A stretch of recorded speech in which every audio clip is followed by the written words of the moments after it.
So at this point in the course, before we get into the full audit, I wanted to list some things that are required to have for a live store, meaning somebody could go online and make a purchase at yourstore.com.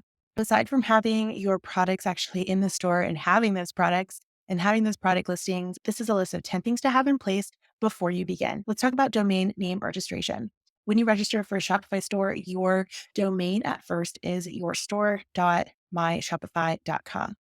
So while you can make your store go live with that subdomain of myshopify.com, in reality, your goal is to gain trust very quickly with a user.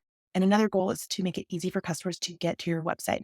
I recommend getting your domain name registered, whether it's through Shopify or through something like GoDaddy or Namecheap. And the reason being is that it will build trust with potential customers faster. So they feel like it's an established site, maybe not like a trial site. If your site is top of mind for people, it will be easier for them to type in your site without myshopify.com at the end of it. So there are some legal pages that are required when you are setting up your Shopify store, not only to have a store that's in compliance, but also to be able to connect to the major platforms like Instagram, Facebook, Pinterest, TikTok. They actually are looking for these privacy policies and terms of service, et cetera. I've linked those below and where you can get support for that using Shopify. So theme customization, it is not enough to just choose a theme and put the colors on it. At minimum, when it comes to theme customization, you want to make sure that your product page looks solid, your homepage is telling a story, and it is clear from page to page who the site belongs to as far as the brand, and that everything is consistent throughout. It's pretty easy to do this, and I encourage you to spend some time in the theme customizer, making sure your homepage looks great and making sure your product page looks great. For email configuration, you will need to comply with 2024 policies as far as email marketing goes. So in order to do that, I've provided a link to my YouTube video where I go over some email configuration within the Shopify settings. The emails that you can send within Shopify are going to be transactional emails, such as order confirmation or your order has been shipped, as well as marketing emails, which are content marketing or automations outside of those essential transactional emails. Number 5, you'll need your payment gateway set up, and that takes place within the Shopify dashboard. Go to the gear on the bottom left. And in those settings, you will need to take the steps that will allow you to take payments using the Shopify ecosystem and also, importantly, get paid. Number 6, your shipping settings.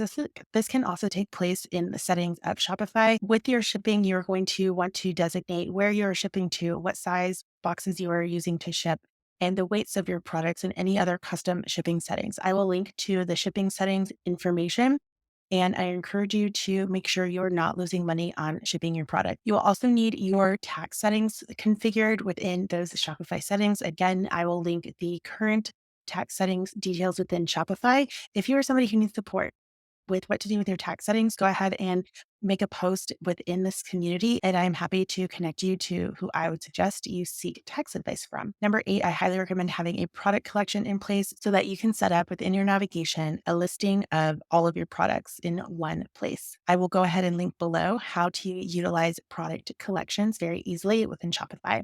Also, by doing this, you'll get an introduction to using collections, and collection pages are actually something I highly recommend in several of our marketing strategies. Number 9, depending on your business model, you want to take stock of how your inventory management is set up.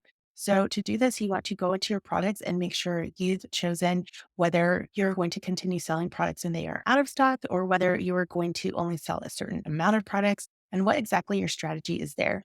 The reason this is important is because you don't want to oversell and overpromise inventory, especially when you're first getting started and building trust with potential customers. And then number 10, you can set your Shopify store into test mode to go ahead and make sure that everything will work when somebody goes to check out. I also want to add that if this is where you are currently and you're not ready to get to a 30-point audit for your online store, that is okay. That is exactly what this community is here for. And again, you are in the right place. Whatever questions you have, feel free to go in the community and comment what your question is about any of these 10 steps before you get started, not only so that we can be here to support and answer you, but so you have a community to come back to and get support when you have questions with your Shopify store.